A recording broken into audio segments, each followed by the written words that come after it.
En las pantallas de Televicentro llega la emisión de la mañana del Comercio TV. Muy buenos días, amigos televidentes. Gracias por estar en nuestra sintonía. Muy bien informados, por supuesto, acompañados de nosotros. Desearles que el día sea bueno, asesor en la ciudad de Quito, no la temperatura. Así que el día se plantea entre nubes y también algo de lluvia en horas de la tarde. Así está este famoso verano. Bueno, a tomar entonces todas las precauciones del caso. Vamos a empezar con la información y les contamos que el presidente Lenín Moreno renovó su gabinete. 6 nuevos funcionarios asumirán las carteras de Trabajo, Desarrollo Urbano y Vivienda, Relaciones Exteriores, Secretaría de Comunicación, Servicio de Contratación de Obras y la empresa coordinadora de empresas públicas. La persona que asumirá las funciones de ministro del Trabajo es Andrés Dich, quien es calificado como un abogado especialista en políticas públicas. Durante la reunión mantenida con el presidente Lenín Moreno, este indicó que su labor se enfocará en cuidar los puestos de trabajo de los ecuatorianos. Y también generar oportunidades para tener nuevas plazas de trabajo, dignas, justas. En reemplazo de José Valencia asumirá la Cancillería Luis Gallegos. De él se sabe que se desempeñaba como representante permanente del Ecuador ante las Naciones Unidas en Nueva York. Además es presidente de la Alianza Global de las Naciones Unidas para Tecnologías de la Información y Comunicación Inclusivas. Al frente del Ministerio de Desarrollo Urbano y Vivienda estará el arquitecto y planificador Julio Recalde. Él es especialista en mejoramiento urbano y vialidad. También ha trabajado en obras de saneamiento ambiental y desarrollo social. De otra parte, Caridad Vela liderará la Secretaría General de Comunicación. Su trayectoria está marcada dentro del periodismo, cumpliendo un largo recorrido en medios de comunicación. Entre otros puntos, fue directora de la revista Clave. Y en otro ámbito, directora de la Cámara de Comercio de Quito e integrante del Consejo Ecuatoriano de Edificación Sustentable, CES. La población necesita estar informada constantemente de lo que se está haciendo. No solamente informar, no solamente hablar para que nos escuchen, sino también aprender a escuchar, porque de la población y de la ciudadanía es donde vienen los mejores consejos para salir adelante. El Servicio de Contratación de Obras Públicas, SECOV, estará a cargo del abogado y experto en contratación pública Juan Aguirre. Además de su gran experiencia en el sector, también ha trabajado como consultor del Banco Interamericano de Desarrollo BID para los proyectos y alianzas público-privadas. Otro de los funcionarios nombrado es José Andrés López, quien se desempeñó como secretario de Gabinete Sectorial Económico y Productivo, y ahora regirá la empresa coordinadora de empresas públicas EMCO. Finalmente, Silvana Vallejo, quien estuvo al frente del Servicio Nacional de Contratación Pública, se desempeñará como consejera presidencial, informó Javier Rosero. Hoy a las 7:30 de la mañana le tendremos a María Caridad Vela, que es la nueva secretaria de Comunicación. Justamente con ella estaremos hablando los temas de importancia y los ejes de su nueva gestión. Mientras tanto, el Consejo de la Judicatura abrió el concurso de jueces para 16 vacantes en la Corte Nacional de Justicia. A diferencia de otros procesos de selección y designación, los postulantes serán escogidos de acuerdo a su especialización. Veamos. Con la convocatoria al concurso de méritos y oposición inició la cuenta regresiva para la renovación parcial de la Corte Nacional de Justicia. El plazo de los 10 días de postulación está decurriendo desde el día de hoy. La postulación se la podrá efectuar a través de la página web del Consejo de la Judicatura, www.funcionjudicial.gov.es. Y además en físico, en la planta central del Consejo de la Judicatura y en las direcciones provinciales a nivel de todo el país. Son 16 vacantes las que se tendrán que llenar. Existe una necesidad de hacer la última renovación parcial de 1/3 cada 3 años, como lo prevé la Constitución de la República, pero adicionalmente se han registrado en la Corte Nacional otros hechos, como por ejemplo un lamentable deceso, renuncias, así como para las vacantes que se generan por aquellos jueces y juezas que no pasaron el proceso de evaluación. A diferencia de otros procesos de selección, se tomará en cuenta la especialización que tienen los aspirantes, administrativo, laboral, civil, penal y tributario, idea que nació luego del proceso de evaluación a la Corte Nacional de Justicia, que se efectuó el año pasado. No puede ser que alguien que tiene una especialización en materia tributaria, por ejemplo, esté en una sala penal, o alguien que tiene una especialización en materia penal esté en una sala contenciosa administrativa. 100 puntos determina la calificación, méritos 25, oposición prueba teórica 35 y 40 para la práctica oral. con la obligación de obtener un mínimo de 80 puntos. Pero adicionalmente nosotros tenemos puntajes mínimos por fase. Es decir, las y los postulantes que sumados la fase de méritos y la subfase de prueba teórica no tengan un puntaje mínimo de 40 puntos, estarán inmediatamente fuera del proceso. Asimismo, los postulantes que no concurran a rendir alguna de las pruebas. A finales de año ya se conocerá los nombres de las o los nuevos jueces y su posesión será en enero, informó Héctor Romero. Y entre el 9 al 23 de agosto, los partidos y movimientos políticos deberán realizar sus elecciones primarias para nombrar a sus candidatos que participarán en los comicios del 2021. Algunas organizaciones ya han definido a sus figuras. El primer paso para arrancar el nuevo proceso electoral rumbo a los comicios del 2021 está dado. Los 23 partidos y movimientos políticos nacionales les queda exactamente un mes para definir los nombres de quienes irán a las elecciones primarias internas de las organizaciones y así definir los candidatos que figurarán en el cuadro presidencial y legislativo. Los procesos de democracia interna de las organizaciones políticas se deben cumplir entre el 9 y el 23 de agosto. Para este proceso existen 3 formas de elecciones primarias. Las abiertas participan todas las personas mayores a 16 años. Las cerradas únicamente afiliados y adherentes. Y de representación, delegados locales de los partidos. Cualquiera de ellas deberá ser de manera telemática, pues así lo establecen las reformas al reglamento interno aprobadas por el Consejo Nacional Electoral el pasado lunes. Se cumple con la obligación de que los candidatos designados por estos eventos acepten la postulación personalmente en las oficinas de la función electoral. En este marco y dadas las condiciones, por su parte el Partido Social Cristiano tiene claro que optarán por las elecciones representativas, pues es a lo que las plataformas digitales y tecnológicas les permiten acoplarse, señala Pascual del Chopo, presidente del PSC, quien anuncia los nombres que ya se barajan dentro de la organización para la presidencia, como Cristina Reyes, Henry Cucalón, Henry Cronfle, César Ron y Luis Fernando Torres. Por lo tanto, estas 5 personas van a ser evaluadas. Y dentro de esa evaluación, quien va a liderar la evaluación, la forma de evaluar, es el abogado Jaime Nebot. Para Pachacutic, si bien la situación que vive el país por el COVID-19 llevó a que las primarias sean de forma virtual, ninguna de estas 3 opciones garantizarían una libre democracia, sobre todo para el movimiento indígena, señala Lourdes Tibán. Porque para nuestras comunidades indígenas es difícil entrar al Zoom. En las comunidades no hay internet, no hay conectividad. No le veo haciendo un voto digital en estos momentos al movimiento Pachacuti. Pese a ello, se deberá buscar la forma, dice, y revela nombres que ya suenan dentro de Pachacutic para Carondelet, como Salvador Quispe, Yacu Pérez, Jaime Vargas, Leonidas Issa y hasta su nombre. Figuras que no son indiferentes para Unidad Popular, que no descartan alianzas y coaliciones. Estamos proponiendo una gran alianza social y política para presentar una alternativa presidencial del 2021, con los sectores que peleamos en octubre, con los que queremos un cambio verdadero en el país. Dentro de este termómetro electoral, el único precandidato presidencial confirmado es Guillermo Lasso Burcreo. En Quito informó Adriana Rojas.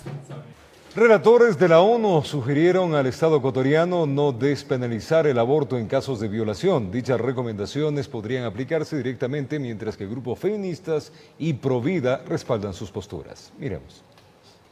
Relatores de la Organización de Naciones Unidas presentaron al Estado ecuatoriano 2 informes con recomendaciones a cumplir. Entre varios asuntos se solicita la despenalización del aborto en caso de violación, tema que ya fue tratado y negado por la Asamblea Nacional en septiembre de 2019. Estas recomendaciones son definitivamente vinculantes y de directa aplicación.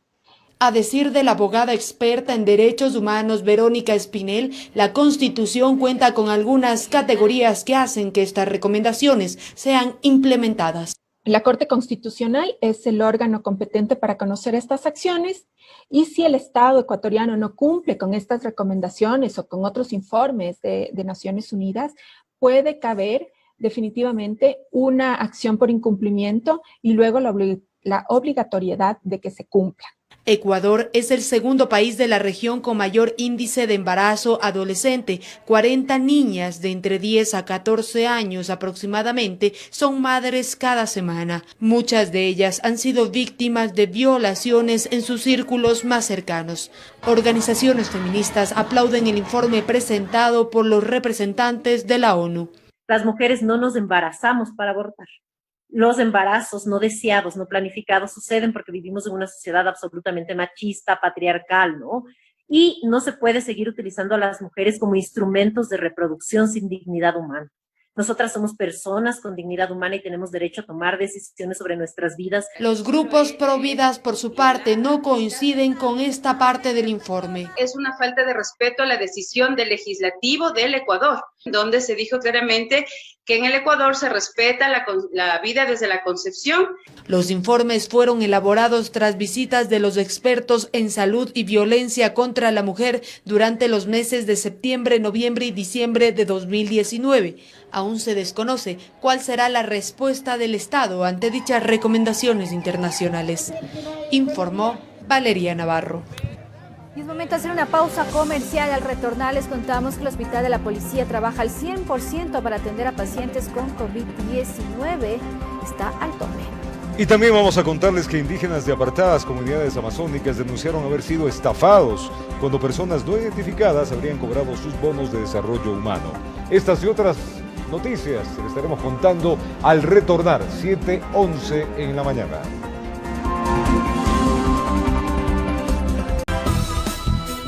Es tiempo de contarles que indígenas de apartadas comunidades amazónicas denunciaron haber sido estafados cuando personas no identificadas habrían cobrado sus bonos de desarrollo humano en varias ciudades del país. Los nativos salieron por primera vez después de su confinamiento, pero se toparon con esta amarga sorpresa. La Fiscalía investiga el caso. Veamos. Un nuevo caso de corrupción se detectó en los últimos días y el hecho afecta a personas de pobreza extrema que viven en comunidades de la selva amazónica que salieron a Puyo a cobrar el bono de desarrollo humano después de los meses de confinamiento y se encontraron con la desagradable sorpresa que personas inidentificadas habrían cobrado a su nombre en entidades financieras o puntos de pago de varias ciudades del país, de la sierra y costa. Dicen que han cobrado en otro lado, pero ellos no tienen ni familia allá en Huaranda, en Otavalo, no tienen ellos. ¿Cómo van a ir para allá pues, con las cédulas de ellos? ¿Cómo van a cobrar? Estas personas viven en apartadas poblaciones de las que salieron después de navegar por días con la ilusión de cobrar reunido ese beneficio gubernamental y así proveerse de alimentos y otros productos que necesitan para llevar a sus hogares, pero se quedaron con las manos vacías. Han salido a los 6 meses a cobrar. Se acercan a cobrar y les han manifestado que ellos ya han cobrado en otra ciudad. Son indígenas de varias nacionalidades. La mayoría ni siquiera habla el español. Lo único que hicieron es presentar la denuncia ante el MIES para ver qué se puede hacer para recuperar lo que les robaron. No son solamente 1 o 2 personas, son de diferentes comunidades. Son 36 personas que han presentado su denuncia, que ahora está en la Fiscalía. Nosotros confiamos inmensamente en la celeridad del tema de la justicia para que Fiscalía ya ponga todo su empeño en poder llegar hasta las personas que han realizado este tipo de actos. La Fiscalía General en su cuenta de Twitter informó que se detuvo a 5 personas por el cobro del bono de desarrollo humano, de forma presuntamente fraudulenta, informó Anabel Belín. Y gerentes de los hospitales Teodoro Maldonado y Los Ceibos tienen 48 horas para presentar el inventario del medicamento Actemra, tras denuncias de la venta ilegal de este fármaco por parte de Abraham Muñoz, amigo de Daniel Salcedo. En estos días, hablar del medicamento Actemra lleva a varias personas a vincular como uno de los proveedores de este insumo a un tal Abraham Muñoz. Muñoz se conoce actualmente sería otra de las fichas dentro del núcleo de presunta corrupción impulsada por Daniel Salcedo.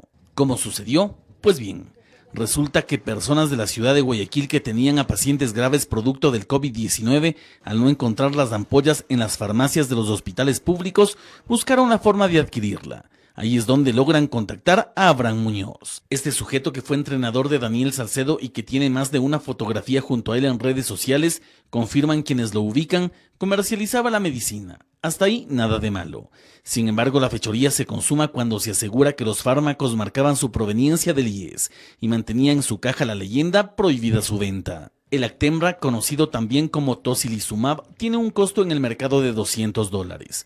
El negocio de Muñoz llevaba a ofertar el fármaco desde los $800 hasta los $2.000. Comprendido el problema y las denuncias que derivan de ese, el director general del IES Guayas, mediante memorándum, ha solicitado a los gerentes de los hospitales Teodoro Maldonado Carbo y de los Ceibos presentar un informe detallado del inventario del medicamento Actemra desde enero de 2020, en el cual se establezca el proceso de adquisición, uso, consumo y salida del antedicho medicamento, en cuyo documento deberá incluirse el nombre del funcionario solicitante y el correspondiente paciente de destino. Se deja claro que en el supuesto caso de encontrarse una irregularidad y o descuadre del inventario actual desde la fecha solicitada que no esté debidamente sustentado, deberá determinarse los presuntos responsables e indicar al director provincial del IES Guayas para iniciar las acciones legales penales pertinentes. Las ampollas que ofertaba Abraham Muñoz pertenecen al Laboratorio Roche. Esta marca ha confirmado que donó gran cantidad del medicamento al IES y al Ministerio de Salud Pública. La documentación para pericias estaría ya en manos de las autoridades, informó Javier Rosero. Ya se encuentran en Guayaquil los restos de la avioneta accidentada en Perú. En esa aeronave intentó escapar Daniel Salcedo, quien enfrenta procesos por delitos de peculado y fraude procesal por contratos irregulares en el hospital de el IES. Veamos. Durante la madrugada de este jueves ingresó el vehículo tipo plataforma hasta los patios de la Policía Judicial en la ciudad de Guayaquil.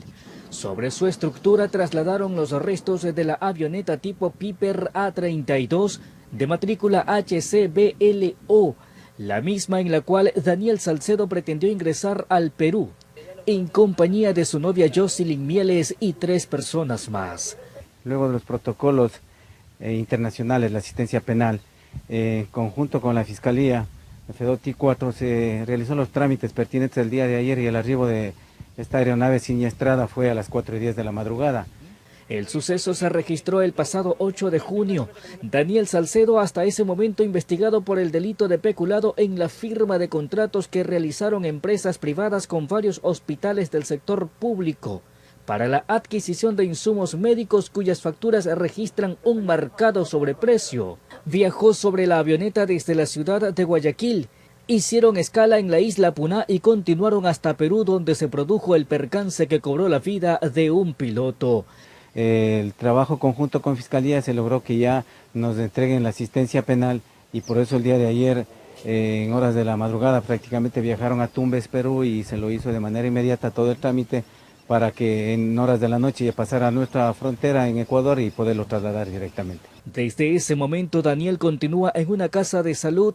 Tras despertar del coma, habría asegurado que solo recordaba los hechos vividos hasta el 2016. Su novia, en cambio, se encuentra bajo medidas sustitutivas con prohibición de salir del país.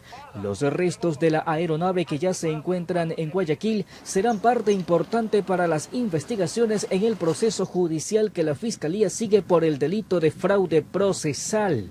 Salcedo también debe continuar enfrentando las indagaciones por lavado de activos y peculado, informó José Morales. Y el Hospital de la Policía en Quito es otra casa de salud que trabaja al 100% de su capacidad para atender a personas contagiadas de COVID-19. Actualmente envían pacientes graves a Guayaquil vía terrestre, pero familiares solicitan que se lo haga vía aérea. Angustiada, corriendo de un lado para el otro, encontramos en las instalaciones del Hospital de la Policía Nacional en Quito a quien llamaremos Ana, pues prefirió guardar su identidad. Su madre ingresó a esta casa de salud con síntomas de COVID-19. Nos han brindado toda la ayuda, sin embargo, indican que en terapia intensiva ya no tienen disponibilidad. Dice que requiere un respirador artificial. En su desesperación solicitó sea trasladada a otra casa de salud. Sin embargo, para nadie es nuevo que las unidades de cuidados intensivos en la capital están colapsadas. Su opción, que sea llevada al Hospital de la Policía en Guayaquil. Vía terrestre, la condición de mi madre ahorita no es buena y es la única opción que me están indicando. Pide que sea a través de vía aérea. Lamentablemente, pese a que la institución cuenta con un aéreo policial, no no se estaría utilizando. No lo dice solo Ana, sino otros casos en las mismas circunstancias. Ante ello, buscamos una respuesta. Javier Buitrón, director del hospital, señala que es un tema que aún se está analizando. Estamos considerando, sin embargo, estamos mandando a los pacientes cuando todavía tienen la oportunidad de estar, cuando están fuertes, cuando están fortalecidos. No hemos tenido ningún deceso en el trayecto que hemos realizado hasta la ciudad de Guayaquil, porque se siguen los protocolos correspondientes. No niega que están trabajando al 100% de su capacidad, pero asegura que han tomado decisiones importantes para brindar atención a todos los pacientes con COVID-19. Al momento el Hospital de la Policía tiene 70 pacientes y tenemos otro grupo de pacientes que están a la espera. Hay gente que está a la espera, que necesita ventilación. Detalla que hace un mes contaban con 25 camas para COVID. Hoy son 62, con 15 terapias intensivas y buscan ampliar más. El día de hoy remití un documento al señor ministro de Salud solicitándole 9 ventiladores. En este marco, Buitrón señala que el plan Esperanza de Vida que llevan adelante ha permitido evacuar a los pacientes leves o que ya se están recuperando hacia el Bicentenario para poder acoger a personas más graves. Lo que queremos es que ellos se salven, que ellos tengan una oportunidad y una esperanza de vida. El pasado fin de semana, el Hospital Militar, por falta de capacidad, anunció el cierre de consulta externa. Por lo pronto, para el de la policía esto aún no es una opción. Existen muchas personas que pueden morirse por otro tipo de situaciones. Entonces estamos divididos en el trabajo de consulta externa y estamos divididos en el trabajo que estamos luchando contra esta enfermedad. Otro hospital más en la capital que trabaja a tope en medio de un contagio desmedido que crece de forma alarmante. En Quito informó Adriana Rojas. Es tiempo de contarles que en el Centro Temporal Bicentenario que atiende a pacientes con coronavirus solo hay una cama disponible. Desde el municipio se asegura que se baraja la posibilidad de ampliar la capacidad. Veamos. En la unidad de cuidados intermedios del Centro Temporal Bicentenario, todas las camas están ocupadas. Este lugar recibe a pacientes COVID positivo en situación media y moderada. En total tiene 120 camas, pero prácticamente todo está lleno. Están en este momento 119 pacientes ingresados y han sido dados de alta cerca de 160 pacientes. Este es un sistema de apoyo para recibir a pacientes remitidos de otros hospitales. Los hospitales públicos y privados evidentemente están al tope. Sin embargo, ya no hay más espacio. Hace una semana y media teníamos 60 pacientes y en este momento tenemos 119 pacientes. Los directivos del centro se han visto en la necesidad incluso de incorporar a más personal. Lo que hemos hecho es incorporar 10 médicos emergenciólogos y 10 estudiantes de posgrado de los últimos años, prácticamente muchos de los cuales están solo esperando el título, ¿ya?, en la universidad. Y con estos profesionales de las universidades, Universidad Católica, de la Universidad Central, estamos desarrollando esta área. Según el alcalde de Quito, Jorge Yunda, se baraja la posibilidad de ampliar la capacidad frente a la alta demanda. Va a seguir creciendo porque tenemos una capacidad de 360 camas acá. Informó Marilyn Jaramillo.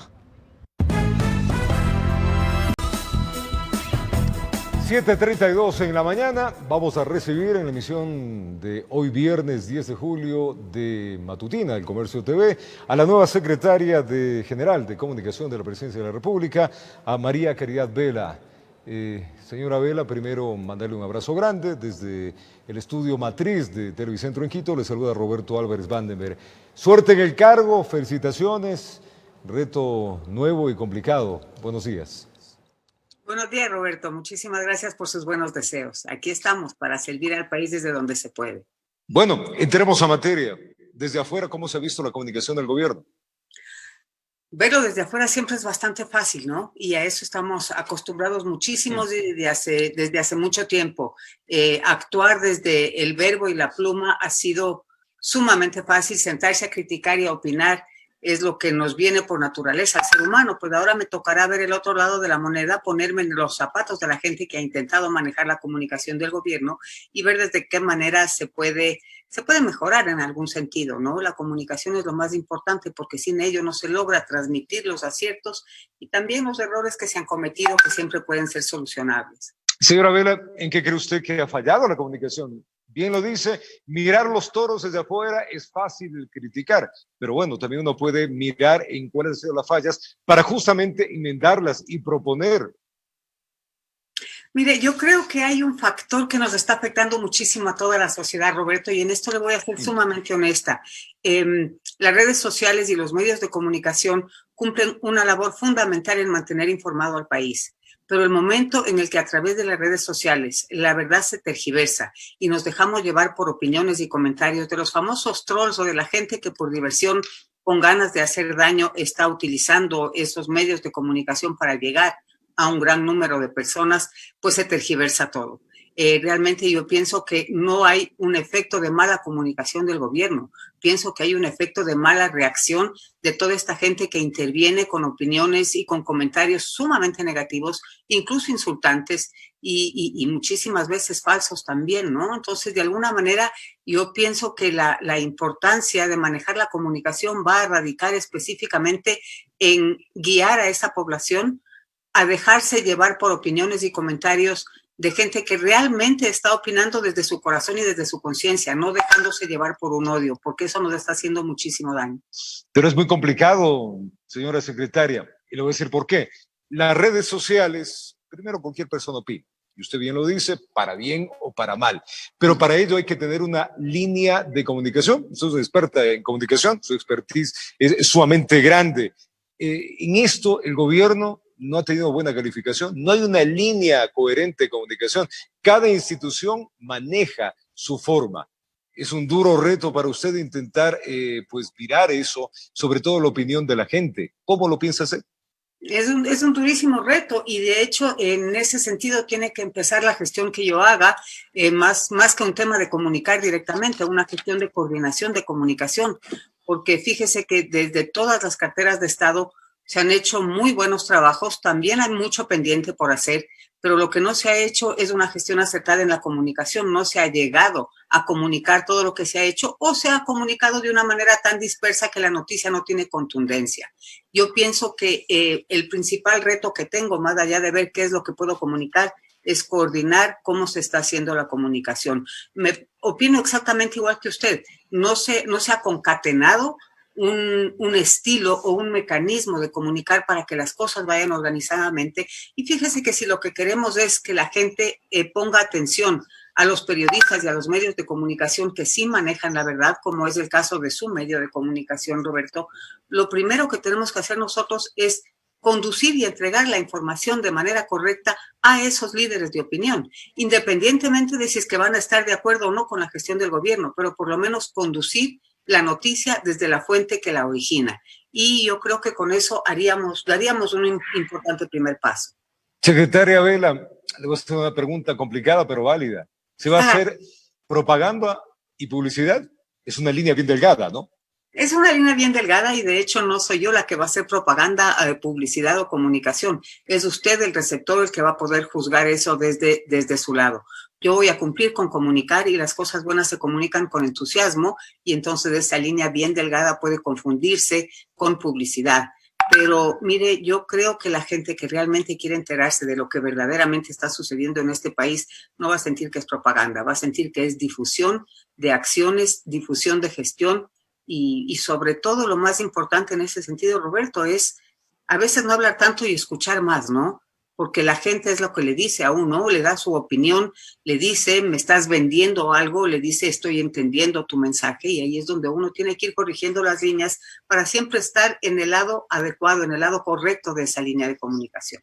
De lo que entiendo, secretaria Vela, usted indica que en este caso las campañas que se realicen de comunicación tienen que ser más fáciles para la población, ser más directas y que entiendan de mejor manera y no tan difícil como hasta ahora aparentemente es. Efectivamente, cada uno tiene que hablar de la forma en la que su segmento objetivo de público va a entender el mensaje y dar el mensaje adecuado además, porque a usted probablemente le interesa una parte de la política y a mí otra. Entonces, ¿cómo llego a cada una de esas personas? ¿Cómo logro que el mensaje llegue transparentemente? Las ideas que más fácil se venden, por utilizar el término mercantilista, Roberto, son aquellas que se dicen con verdad. Entonces, una frase corta que lleva verdad se vende mucho más fácil y dice muchísimo más que todo un párrafo de palabras rebuscadas y complicadas que trata de irse por las ramas y no llega a concretar nunca. Lo que uno quiere decirlo claramente, siempre la verdad sale en pocas palabras y eso es lo que hay que hacer. Por eso hablaba que la línea delgada de la propaganda y la publicidad casi van de la mano. Le voy a hacer otra consulta, secretaria Vela, y esto va de la mano con el gobierno. ¿Qué es más importante para el gobierno, ser popular o ser efectivo en su trabajo? Y esto va de la mano con la comunicación. Claro, sin lugar a dudas. Yo creo que ser efectivo y eficiente debe ser la primera prioridad de todos nosotros, no solamente del gobierno. Y en relación a eso, entender que si en un grupo de 10 personas siempre habrán opiniones diversas y siempre habrán posiciones adversas, pues en un grupo de 17 millones de ecuatorianos, las opiniones nunca van a ser todas concordantes. Siempre va a haber disonancia, pero de esa disonancia es de donde surge la riqueza que debe ir trazando la línea de acción del gobierno, porque cada uno tiene su propia demanda y su propia necesidad. Todos estamos vendiendo algo siempre, Roberto. A veces vendemos un producto, a veces vendemos una idea, a veces vendemos un concepto. Aquí, yo creo que el objetivo final es vender el trabajo que se está haciendo para que la gente sienta que el gobierno que eligió o que el gobierno que no eligió, a quienes no votaron por este grupo que ahora está manejando el país, vean las acciones que se están ejecutando y que al final puedan evaluar cuál fue la gestión. Pero si es que no les informamos de cuáles son esas acciones, difícilmente van a poder evaluar con un sentido imparcial, ¿no? ¿Usted cree que el gobierno ha fallado en eso? ¿No ha informado bien? Pues creo que ahora voy a estar en una posición más clara, tal vez más complicada de poder juzgar eso. Siempre cuando uno llega nuevo a una posición, llega con su propia forma de hacer las cosas. Y yo llego desde la empresa privada. Y usted sabe, Roberto, que la empresa privada, si no es eficiente, no come, no paga sueldos, no paga proveedores y no paga servicios básicos. Y esa es mi escuela. Llevo muchísimos años en esto. Entonces, en ese sentido, sí, la eficiencia es el pilar fundamental que tiene que sostener la gestión. No hay forma de que yo pueda cambiar mi chip mental para tratar ahora de empezar a pensar como burócrata. Mi estilo de pensamiento viene exactamente paralelo al de la empresa privada y con esa eficiencia es con la que pretendo manejar esta nueva posición. Y con todo lo que hemos hablado, secretaria Vela, ¿cuál va a ser el plan de gestión? ¿En qué se va a enmarcar? Es un poco temprano, no solamente en el día para hacer esa pregunta, sino en el periodo para hacer esa pregunta, Roberto. Pero bueno, es válido, le dieron horas para pensar, esto es como lo que acaba de hablar. La empresa privada dice que uno optimiza su tiempo, hay que pensar rápido. ¿En qué le hace falta y qué es el primer eje en el cual usted quiere comenzar a mover las primeras horas del día? La empresa privada también tiene otra connotación. Las direcciones, las decisiones gerenciales que se toman siempre pasan por la aprobación de un directorio. En ese sentido, el organigrama es distinto en este caso, pero siempre hay un ente superior a cualquier gestión que yo pueda hacer. Llevo 24 horas pensando, metiéndole muchísima cabeza a cómo se debe manejar esta comunicación y en estos días presentaré mi plan de acción para ver qué tanto se acoge dentro del seno de la cúpula de gobierno. Son propuestas mías que vienen desde mi experiencia fundamentalmente y de cómo yo he podido ser crítica todos estos años mirando cómo se maneja la comunicación. Esperemos que la gente en el gobierno esté de acuerdo con lo que yo voy a proponer y pues de ahí en adelante le prometo que en pocos días yo le cuento cómo se va a enfocar el tema. Está bien, pero hagamos algo también. Desde el punto de vista de afuera, secretaria, ¿cómo usted ve el manejo de la comunicación en la pandemia? ¿Hay que mejorarlo? ¿Hay que transparentarla? ¿Qué haría usted y qué propone? Por lo menos mirando desde afuera y saliendo que ahora está en un cargo que puede realizar esa propuesta. Mira, Roberto, yo he sido la más crítica en cómo se ha manejado la comunicación en esta pandemia y le voy a decir por qué. Porque yo pienso que la pandemia nos cogió a todos desprevenidos. Cogió a las empresas sin ahorros, cogió a la gente sin ahorros. Nadie pensó que durante 2 o 3 meses no iba a generar ingresos para pagar sus cuentas o para pagar salarios a sus empleados. Nos cogió absolutamente desprevenidos. Y lo mismo le pasó al gobierno. Lo que pasa es que desde el puesto nuestro de una casa, criticamos al otro. ¿Cómo es posible que el gobierno no había previsto esto?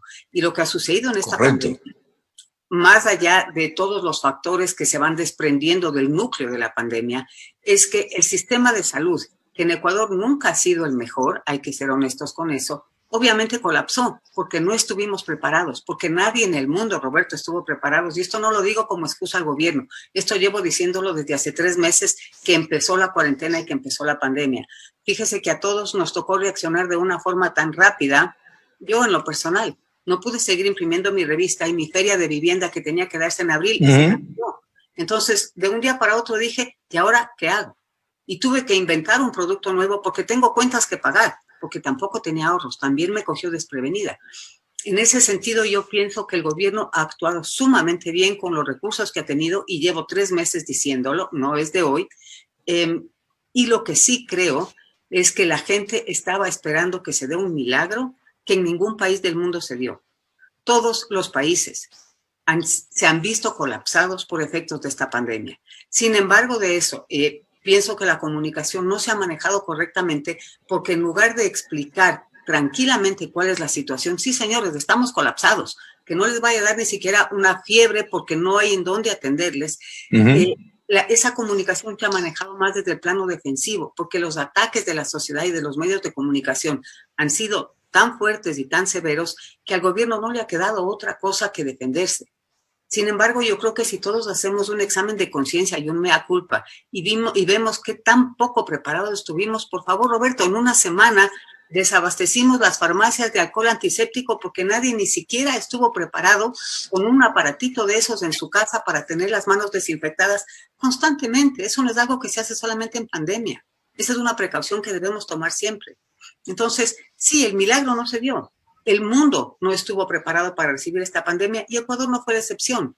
A eso obviamente sumemos 2-3 años de una crisis económica que venía sosteniéndose y profundizándose en algún sentido y obviamente nos cogió en el peor momento, pero de que el recurso humano del gobierno se ha sobreutilizado en esta pandemia, yo pienso que eso lo reconoce todo el mundo. Y no solamente el recurso humano del gobierno, sino también el recurso humano médico privado. Esa gente se ha dejado la sangre en el pavimento. Eso sin duda. O sea, secretaria Vela, en eso no discutimos absolutamente nada, pero estamos hablando de la población y la población tiene que, uno, estar informada. Lo que acaba de decir usted es claro y preciso, transparentar y decir lo que está pasando. Pero la siguiente que nos queda, y nos queda con calificación baja, es campañas de prevención, de educación y de actuación, que no hemos visto. Hemos visto cadenas nacionales, que eso es distinto. Exactamente, y el gobierno tendrá que ponerse a trabajar desde la cartera que corresponda para, primero, lo que usted acaba de decir, la palabra clave, campañas de comunicación. ¿Cómo se comunica esa campaña? Es logrando conectividad. Es tratando de llegar con una señal de televisión, vía satélite, de internet, a través de diversos mecanismos a todo el país, porque no, si bien Quito y Guayaquil siempre son, por ser ciudades más grandes, por lo que mayor cantidad de población aglutinan, las más afectadas también son las más informadas. Y también en las capitales vive gente que tiene acceso a todo nivel de conectividad, pero hay que llegar a todo el país. Eso le corresponde a otra cartera. Entonces, definitivamente es una concatenación de gestiones, una coordinación entre varias carteras, lo que logrará que ese mensaje de cómo ¿las va a hacer? Ver esto pueda ser multitudinario. ¿Y las va a hacer, secretaria? Pues obviamente esa es una de las primeras etapas que habrá que enfrentar y definir cómo se hace, porque y rápido. Tampoco hay, así que Roberto, aprovecho este espacio para pedirle su apoyo. Porque, siempre, los tiene. Muchas gracias, yo sé que cuento con usted, pero sí, hay que hacerlo y al decir que no hay presupuesto, no quiero decir que el gobierno no tiene dinero, quiero decir que los ecuatorianos no estamos dispuestos a que nos sigan metiendo la mano al bolsillo para cubrir ciertas falencias. Entonces ahora lo que nos toca es arrimar al hombro a cada uno desde el rincón del cuadrilátero en el que estamos. Hay que hacer cosas y campañas de publicidad y comunicacionales que a la población lo entiende y lo dijera rápido. Vamos a ir a un tema final. Secretaria Vela, la imagen del Ecuador en el exterior no es de la mejor. ¿Qué se está haciendo? ¿Usted sabe algo? ¿Va a plantear algo? Habrá que analizarlo a fondo. La imagen de Ecuador se ha visto dañada fundamentalmente por casos de corrupción. Y más allá de los casos de corrupción que se han dado, estamos en una situación en la que no hemos podido tomar medidas, 1, para detener esa corrupción, 2, para castigar o que los corruptos o el producto de esa corrupción tengan la consecuencia que deben tener a nivel judicial, a nivel procesal administrativo. Pero ahí dependemos más de la Asamblea que del gobierno, Roberto. El gobierno presentó, me parece que hace 1 año y medio o 2, el proyecto de ley de extinción de dominio de la Asamblea y no pasó. Sé que en estos días están tratando nuevamente este texto a la ley, dada la enorme ola de corrupción que se ha desatado a propósito de la pandemia, pero sí, si es que queremos señalar a algún culpable en ese sentido, no es al gobierno, es al Poder Legislativo, Roberto. Pero hay que hacer campañas también. Recién el gobierno contrató un asesor internacional para revertir las malas noticias del exterior. Hay que ver de qué se tratan las malas noticias, porque sí, las que se puede revertir con la verdad, hay que revertirlas, informando la verdad. Y las que no se puede revertir con la verdad, porque no hay una ley que nos permita intentar recuperar los recursos de los dineros robados producto de la corrupción, pues hay que gestionar y presionar a nivel no solamente gobierno, sino ciudadanía, a la Asamblea Nacional para que dé paso a esa ley para poder actuar concomitantemente a ella. ¿Su gestión será de puertas abiertas a sus colegas de la prensa nacional, secretaria? Como siempre, Roberto, usted sabe que es bienvenido, estoy a la distancia de una llamada, siempre me doy tiempo para eso, si acaso me demoro un poquito en devolver un mensaje, tenga por seguridad que aunque sea a la medianoche lo haré. En toda la gestión que he realizado en mi vida he estado muy cerca de la prensa, son todos mis amigos y ahora pues con mayor razón, imagínense, lo que más alegría me da de este cargo es poder volver a tenerlo cerca nuevamente en esta actividad. Le mandamos un abrazo y éxitos a la secretaria María Caridad Vela, nuevita, posesionada hace pocas horas, conversando por lo menos de los primeros ejes comunicacionales y los cambios que va a plantear. Éxitos en estas horas. Muchísimas gracias, Roberto. Va un abrazo para usted. Un abrazo también a la secretaria Vela. Tiempo de una pausa acá en el Comercio TV. Ya venimos con más información. Seguimos con más información. Les contamos que el jefe de los guías penitenciarios fue asesinado en el sector de Mucholote, al norte de Guayaquil. La víctima recibió varios disparos de arma de fuego cuando circulaba en un vehículo sobre la avenida Manuel Gómez Lince. La Fiscalía realiza las investigaciones correspondientes. Él es jefe de guía del Centro de Privación de Libertad de Personas Adultas en conflicto con la ley, Zonal 8. La misma que posteriormente se movilizaba en un vehículo y al parecer una motocicleta con dos ocupantes.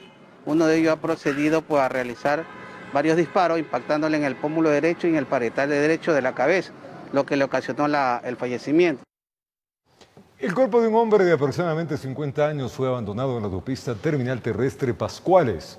La víctima se encontraba semidesnudo y con ataduras en sus manos. A un costado de la vía, la Policía Nacional y DNCET llegaron al sitio para constatar el hecho y continuar con las investigaciones.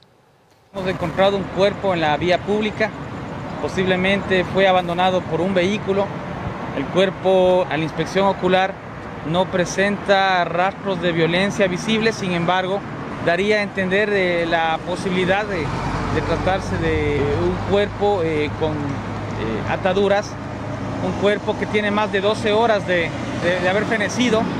Inmediatamente proceder con el levantamiento del cadáver, trasladar este cuerpo hasta el laboratorio de criminalística y proceder a la inspección ya técnico ocular de una manera más pormenorizada y después del protocolo de autopsia determinar la real causa de la muerte.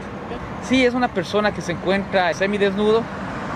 Tenemos que nosotros analizar prendas, tenemos que analizar algunos elementos importantes como lechos ungiales para poder determinar a ciencia cierta la dinámica de lo que pudo haber acontecido. No tiene huellas de impacto de heridas de arma de fuego. Que existen cordones de atadura, pero eso ya nosotros vamos con nuestra policía técnico-científica a realizar el análisis ya en la morgue. Y la Policía Nacional del Distrito Pascuales realizó la tarde y noche de ayer varios operativos en los denominados sitios calientes. Se pudo decomisar armas cortopunzantes. Estas acciones las seguirán realizando para evitar futuros hechos delictivos. A la planificación operativa del Distrito Pascuales, el grupo Escuadrón Cazador realiza este tipo de operativos, este tipo de eventos, con la finalidad de precautelar la integridad personal y la seguridad ciudadana. Los operativos son dirigidos a buses, transeúntes en motocicletas, en vehículos sospechosos, tales como vehículos que portan vidrios polarizados. El operativo está focalizado a encontrar sustancias sujetas a fiscalización, armas blancas, armas de fuego. También está dirigido a verificar personas que tienen boletas de captura por alguna causa pendiente. ¿Cómo prevenir el coronavirus? Limpie con alcohol o desinfectante las zonas de contacto común como teclados, computadoras, teléfonos y celulares. Así se evita el contacto con gérmenes que pueden permanecer en los objetos. Recuerde mantener la calma y siempre estar informado por canales oficiales.